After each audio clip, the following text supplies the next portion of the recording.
That's Nick. And that's Joseph. And today we're here to talk about The Offering, the second film directed by Oliver Park, which premiered at the Fantastic Festival in 2022. It's being released January 13th, 2023, courtesy of Decal Entertainment. The director's first film? Was something I didn't see called A Night of Horror, Nightmare Radio. Oh, that sounds interesting. Previously was an actor. I didn't care for this one. I'm sorry. Also, it also feels like The Offering might not have been the original title. It's very derivative. Mm-hmm. I can think of at least a dozen movies we reviewed in the last year that feel very similar. Including components. Including, yes, the I guess now a subgenre of Jewish horror films dealing with demons or Dybbuk, which they don't call it that in this, but... And then also demons wanting babies or people sacrificing children or... even that one... What's the one with Mina Suvari? Good job. The Accursed, another title. Yeah, trying to exchange sacrifice for a life. I mean, so... And this one was on the sort of lower end of being at least interesting. I was not engaged at all. I don't think it was interesting. It's not terrible, but it's also derivative and bland and, dreary, dull. Okay, the basic story is there's this guy named Art. Played by Nick Blood. He's like a 30-something. He's presenting, or the people in his community think that he's like a big shot business guy. But we find out that he's estranged from his father, who runs a mortuary. Saul, played by Allan Corduner, who we just saw in Tar last year. He was the assistant conductor that Cate Blanchett fires. Oh. That's the dad. That's a good scene. It's a very good scene. Really? That's the dad? That's him, yeah. Oh, wow.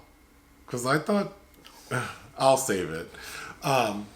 So the son comes back with the son, along with his wife, who's pregnant, show up at the dad's house or mortuary / house after some years. And so it's made very clear that like, oh, you're back. Why are you back? We find out he's back because he's having financial issues. His wife doesn't know about them. He's trying to secure a personal loan. In order to do so, he needs collateral. So he's there to convince his dad to sign over his property. And it's never quite clear if his intentions are more like he was intending to trick his dad or was going to ask him, which I didn't like. But in the background, there's this demon that we're told is the taker of children. Which might have been the original title of the film based on the opening statement about the taker of children. But... Yeah, and we see that there's a man who he's basically kidnapped this young girl who we know is missing to offer as a sacrifice to this demon to maintain his wife's life. And we see that the demon will take the child, but will also force the person who made the sacrifice to kill themselves. So this old man's dad, who happens to go to the mortuary that the dad runs, and at one point we see this wife show up to see her dead husband. But anyway... And notably, the demon is also kept at bay because of this pendant. Right. As well. Okay. So when Art shows up with his wife and her being pregnant, I guess the demons sense that there's a baby in the house. So now it's sort of playing tricks on Art. Well, because you know what children are. What? The devil's candy. So of course weird things are happening with Art. The demon sort of causes the dad who owns the mortuary to die. So now Art is in charge of the mortuary. And basically the demon tricks Art into killing himself, and the demon can take different shapes. So at the end, the demon takes the shape of Art and tricks the pregnant wife, and then the very final shot is the demon comes out of Art to take the wife. The end. In this CGI goat demon form, which was odd because I thought the first time we see the goat demon, it's like dim lighting and shadows. I thought it looked decent. It looked decent the first time. The first time. The second time is like, oh, okay. And then the final time, it's clearly like a cartoon. You see too much of it. We see too much. I thought it was a crunchy opening because, okay, the two leads, Art and his wife. Claire, played by Emily Wiseman, who apparently was in Winchester, which I don't remember anybody but Helen Mirren in that, and not well. Oh, I watched that a few years ago. By the Spirit Brothers. I think those two do the best job. They're fine. They're fine. And I probably was more interested. The opening scene is very derivative and yes, crunchy. But also I didn't mind kind of the troubled family dynamics about the prodigal son. He's married, a shiksa, and that was apparently problematic for them. And but those that all falls to the wayside very quickly. It does. For being so basic, it's like the story is kind of overly involved, but like especially having the wife who's not Jewish, but. The opening, okay, so those two I think are fine, but then the older cast members, so like the old man in the beginning, I feel like the director just told him like, act terrified, but on screen it translates like he's insane. He has like crazy eyes and... Well, I love that he takes this chicken and then burns it to ash. Yeah, it just is, it's laughable kind of, so that was not a good start. Then I think, I'm so surprised to hear the dad in this movie is the assistant conductor from Tar, because I recall that scene thinking it was quite good and his reaction to her. Well, he's the one with the... Yes, and he, it's like he's like navigating like, and then when he tells her like, you're trying to fire me, and then she amps up like, it's such a good scene. But in this movie, I thought that performance was a little crunchy too. I don't think it's well written. And then the old lady, the wife of the man who sacrificed himself in the opening. Who shows up at the end. When she shows up, that was laughable. Because her dialogue and the way it's like, it's kind of like unintelligible and she's doing this like creepy voice and that didn't work for me. So I think, I don't know, I can't say this movie's terrible because I feel like it was made in earnest.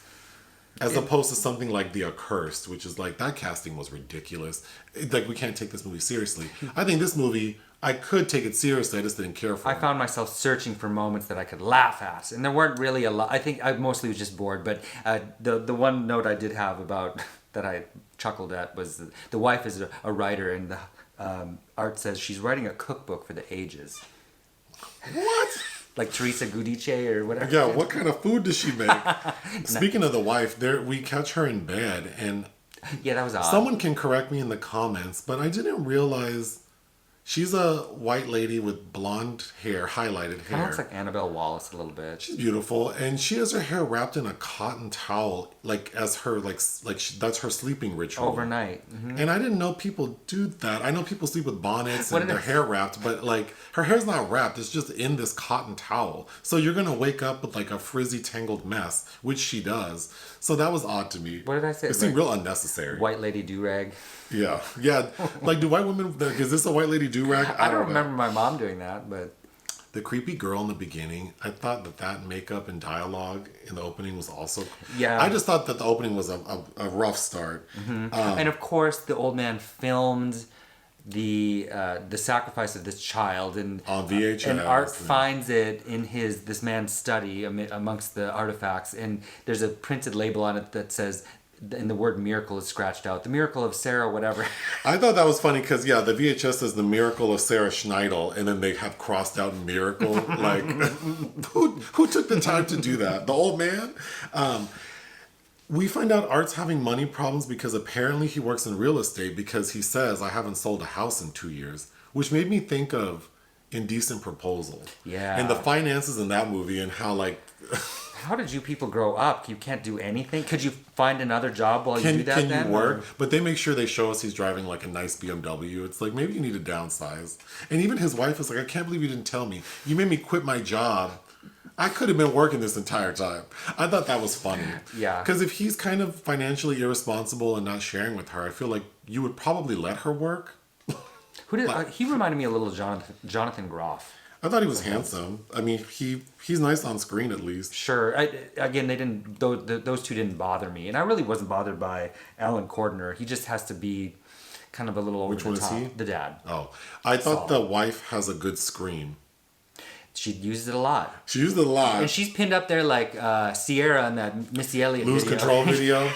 Yeah, she is. That was kind of laughable. That's when I was taken out of it by her screams, though, because it's like, okay, you're screaming a little too much. But so I think probably my biggest issue with the story itself is I wasn't sure if I'm supposed to assume that the son had nefarious intentions or if he was really coming back to get help from his dad. I didn't to have that be a plot point, I think I needed that sussed out more. Because for him and his wife to just die going to his dad's house, who also is killed, is just like so. Well, it's just odd. He shows up, hasn't been there forever, and they leave him with the corpse of the cursed suicidal man. Well, because I'm assuming he grew up in the mortuary, Right, so but he knows how to. But yeah, I thought that was weird. You just too. want to get right back to business? Like, what are you doing? I don't have anything else. No, What would you give this film? I probably gave it less than you did, but 1 out of 5. I'm tired of boring stuff.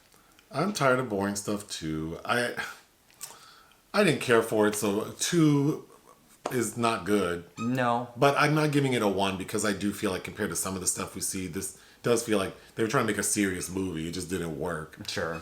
Anything else? No. Hit the thanks button. Listen to our podcast. Bye.